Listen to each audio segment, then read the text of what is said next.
Hello everyone, आज हम करने वाले हैं क्लास फोर्थ की जो आपका पेपर अभी PT2 होने वाले हैं कि किस तरह का आ सकता है। ठीक है, ये आपके सैम्पल पेपर है कि आपका पेपर किस किस टाइप का होगा। सो सबसे पहले कॉम्पिटेंसीज क्या रहेंगी। पठन यानी कि आपको पैराग्राफ दिया होगा जो 10 मार्क्स का हो सकता है या कहीं कहीं पर वो 5 मार्क्स का भी हो सकता है। देन लेखन 5 मार्क्स, व्याकरण 5 मार्क्स और सृजनात्मक लेखन यानी कि क्रिएटिव राइटिंग 5 मार्क्स और वर्तनी 5 मार्क्स। जहाँ पर पठन आपका 5 मार्क्स का होगा वहाँ पर एक पार्ट और आ जाएगा जिसको हम बोलते हैं सुलेख। ठीक है, वो 5 मार्क्स का अलग से हो जाएगा। अगर ये पठन 10 मार्क्स का है तो सुलेख वाला पार्ट नहीं होगा। तो सबसे पहले है, लाल रंग की एक तितली फूलों पर मंडरा रही थी। किटी बिल्ली अपना होमवर्क खत्म कर बाहर निकली ही थी कि उसकी नज़र उस तितली पर पड़ी। किटी फूलों के बीच छिप गई। वह इतनी छोटी थी कि पता ही नहीं चल रहा था कि वहाँ कोई बिल्ली छिपी है। तितली रानी आराम से हवा में गोते लगा रही थी। बीच बीच में वह फूल पर बैठकर उसका पराग निकाल लेती। किटी तो उसे परेशान करना चाहती थी। जैसे ही तितली एक फूल पर बैठी, किटी उस पर उछल पड़ी, लेकिन तितली फुर्र से उड़ गई। किटी गुलाब के पौधों पर गिरी और कांटे उसके शरीर में चुभ गए। सो किस रंग की तितली फूलों पर मंडरा रही थी? तो किस रंग की थी? लाल रंग की। लाल रंग की। पैराग्राफ के अंदर ही आपके सारे क्वेश्चंस होंगे। किटी बिल्ली क्या करके बाहर निकली थी? तो क्या करके? अपना होमवर्क खत्म करके। होमवर्क खत्म करके, तो अपना काम खत्म करके ही बाहर निकली थी। किटी कहाँ छिप गई? तो वो कहाँ छिप गई थी? वो फूलों में छिप गई थी, फूलों के बीच। तो क्या लिखेंगे हम? फूलों के बीच छिप गई, या फूलों के बीच भी लिखोगे तो भी आपका आंसर सही रहेगा। तितली रानी आराम से क्या कर रही थी? तो वो आराम से क्या कर रही थी? और यह इतनी छोटी थी कि तितली रानी आराम से हवा में गोते लगा रही थी। तो क्या कर रही थी? हवा में गोते लगा रही थी। तो आपको हो सकता है कि बार बार इस क्वेश्चन को या पैराग्राफ को पढ़ना पड़े, लेकिन ईजिली आपको सारे आंसर मिल जाएंगे। तितली फूल पर बैठकर क्या निकालने लगती है?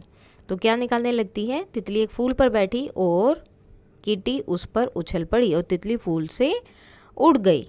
लेकिन वो बैठी क्यों थी? तो वह फूल पर बैठकर उसका पराग निकाल लेती। ठीक है, पराग निकाल रही थी। अब पराग क्या होता है? रस। जो फूल का रस होता है, तितलियां उसका रस निकालती हैं। पराग निकाल लेती। उसके बाद आपको बताने हैं नेक्स्ट, विलोम शब्द लिखो। बाहर, बाहर का अपोजिट क्या होगा? विलोम, अंदर। विभिन्न प्रकार के फूलों के नाम लिखो। कोई भी आप लिख सकते हो, जैसे गुलाब, सूरजमुखी, गेंदा, कमल, जो भी आपको फूलों के नाम पता है वो आप यहाँ पर लिख सकते हो। तितली, इसका क्या बनाना है? बहुवचन, यानी कि एक है तो तितली बोलेंगे, ज़्यादा है तो क्या बोलेंगे? तितलियाँ। तो हो गया ज़्यादा, तितलियाँ। किटी बिल्ली कहाँ गिर गई थी? तो वो कहाँ गिरी थी? वो कांटों के ऊपर। ठीक है, एक बार फिर से चेक कर लेते हैं। पौधों पर किटी बिल्ली कहाँ गिरी? पौधों पर गिरी और कांटे उसके शरीर में चुभ गए थे। तो यहाँ क्या आएगा? पौधों पर गिरी। पौधों पर गिरी। उसके बाद गद्यांश का कोई शीर्षक दो, यानी कि इसका कोई नाम बताना है। किटी, बिल्ली और तितली हम लिख सकते हैं, ये भी है ना। और कोई नाम अगर आपको आ रहा है तो आप वो भी यहाँ पर लिख सकते हो। उसके बाद आता है, नाटक का नाम थप रोटी थप दाल क्यों रखा गया? तो अब आपने एक चैप्टर पढ़ा होगा, उसका नाम था थप रोटी थप दाल। तो उसका नाम ये क्यों था? क्योंकि इसमें इसी खेल के बारे में बात हुई थी। क्योंकि इस पाठ में बच्चे यही खेल खेल रहे थे। बच्चे यही खेल खेल रहे थे, क्योंकि बच्चे यही गेम तो खेल रहे थे, इसीलिए इसका नाम क्या था? थप रोटी थप दाल। अब आपको अगर नाम देना हो तो आप इसका क्या नाम देंगे? तो दूसरा नाम आप क्या लिख सकते हो इसके लिए? जैसे कि रोटी का खेल, रोटी का खेल, या कोई और नाम देना चाहे तो आप वो भी लिख सकते हो। चूहे के अलावा और कौन कौन से जीव तुम्हारे घर में घुस जाते हैं। तो जैसे चूहे के बारे में हमने पढ़ा, तो और कौन कौन से ऐसे जीव हैं जो घर में घुस जाते हैं, बिना बुलाए घर में आ जाते हैं। जैसे कि छिपकली, मकड़ी, और क्या हो सकता है, मकड़ी, कॉकरोच, चींटियाँ, तो और भी बहुत सारे हैं जिनके नाम आप यहाँ पर लिख सकते हो। धनी बिल्ली की देखभाल कैसे करता था, तो जो गांधी जी वाला चैप्टर है उसमें है कि धनी है एक छोटा सा लड़का जिसको बनी दी गई है जो क्या है, बकरी का नाम है, तो उसकी देखभाल कैसे करता था, तो उसको हरी हरी घास खिलाकर, हरी हरी घास खिलाकर, और क्या था, उसको पानी पिलाता, या फिर ये बोल सकते हो कि उसके बर्तन में पानी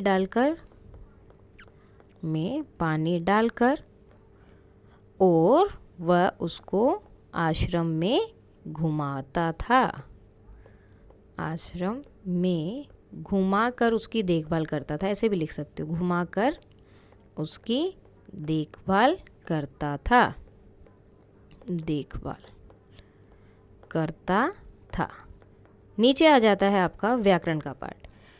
नीचे कुछ चीज़ें लिखी हैं, शब्द लिखे हैं, उनके विशेषता वाले शब्द बताने हैं। जैसे कि हलवा, हलवा के लिए लिख दिया मैंने मीठा हलवा, या गरम हलवा, ठंडा हलवा, मतलब जहाँ पे हलवे के बारे में कोई बात आपको बताई जा रही है। पेड़, हरा पेड़, लंबा पेड़, छोटा पेड़, बहुत ज़्यादा बिना पत्तों का पेड़, कुछ भी आप लिख सकते हो, लेकिन उसमें उस पेड़ के बारे में कोई अलग बात आपको पता चलेगी। विलोम शब्द लिखना है, हिंसा, अहिंसा। निडर, जिसको डर नहीं लगता, डरपोक, जिसको बहुत ज़्यादा डर लगता है। समान अर्थी, समान अर्थ वाले शब्द बताने हैं। प्रयत्न, तो कोशिश, इसका दूसरा मतलब। अक्लमंद, होशियार, बुद्धिमान, कुछ भी आप लिख सकते हैं। निम्न शब्दों के लिंग बदलने हैं। चूहा, चूहिया, नाना, नानी। फिर से वचन बदलने हैं यहाँ पर आपको, तो क्या होगा, लड़की, लड़कियाँ, और रोटी, रोटियाँ। उसके बाद आ जाता है आपका सृजनात्मक लेख।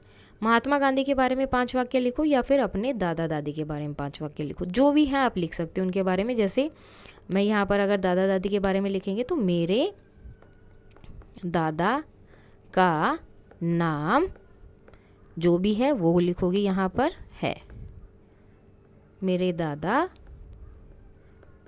जो उनकी एज है जैसे कि 85 वर्ष के हैं, ठीक है, 85 वर्ष के हैं।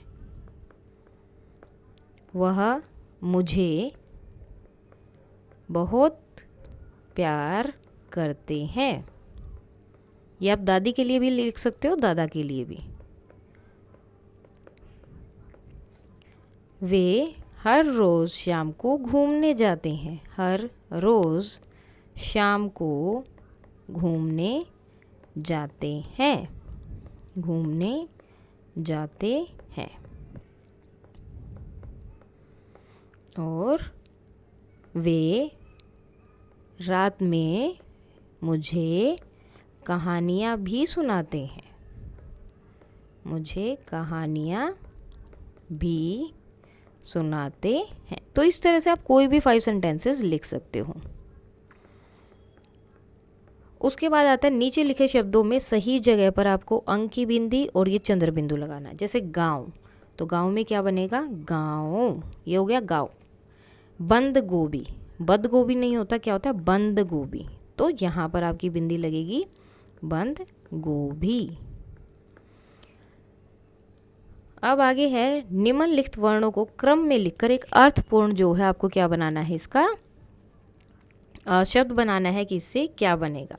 जैसे नीचे वाले से हमारा बनेगा खलीता, और ऊपर वाले से क्या बनेगा, वासी, रतभा, भारत, भारतवासी, क्या बन जाएगा, भारतवासी। ओके। सही मात्रा लगानी है, मिठाई, तो ये तो सही लगी हुई है, इसमें तो हमें कुछ नहीं करना। पोथी, ठीक है, यहाँ मात्रा ऑलरेडी लगी हुई है, आई थिंक ये वाली मात्रा नहीं होनी चाहिए थी, लेकिन यहाँ ऑलरेडी लगी हुई है। सही वर्तनी चुनो, स्वतंत्रता और सत्याग्रह। उचित वाक्य चिन्ह का विराम चिन्ह का आपको प्रयोग करना है इसमें। किसने शाही को बिखराया, तो क्या है, क्वेश्चन मार्क पूछा गया तो क्वेश्चन मार्क लगाएंगे, क्वेश्चन पूछ रहे हैं ना, तो वाक्य को शुद्ध करके लिखना था, तो किसने शाही को बिखराया, ठीक है। या फिर आप लिख सकते हो शाही को किसने बिखराया, किसने बिखराया, इस तरह से भी आप इसको लिख सकते हो। सो इसके साथ ही आपका ये पेपर हो जाता है, जो सैम्पल पेपर है वो हो जाता है कंप्लीट। अगर अभी भी कोई डाउट है तो आप पूछ सकते हैं। That's all for today and please like share and subscribe. Thank you.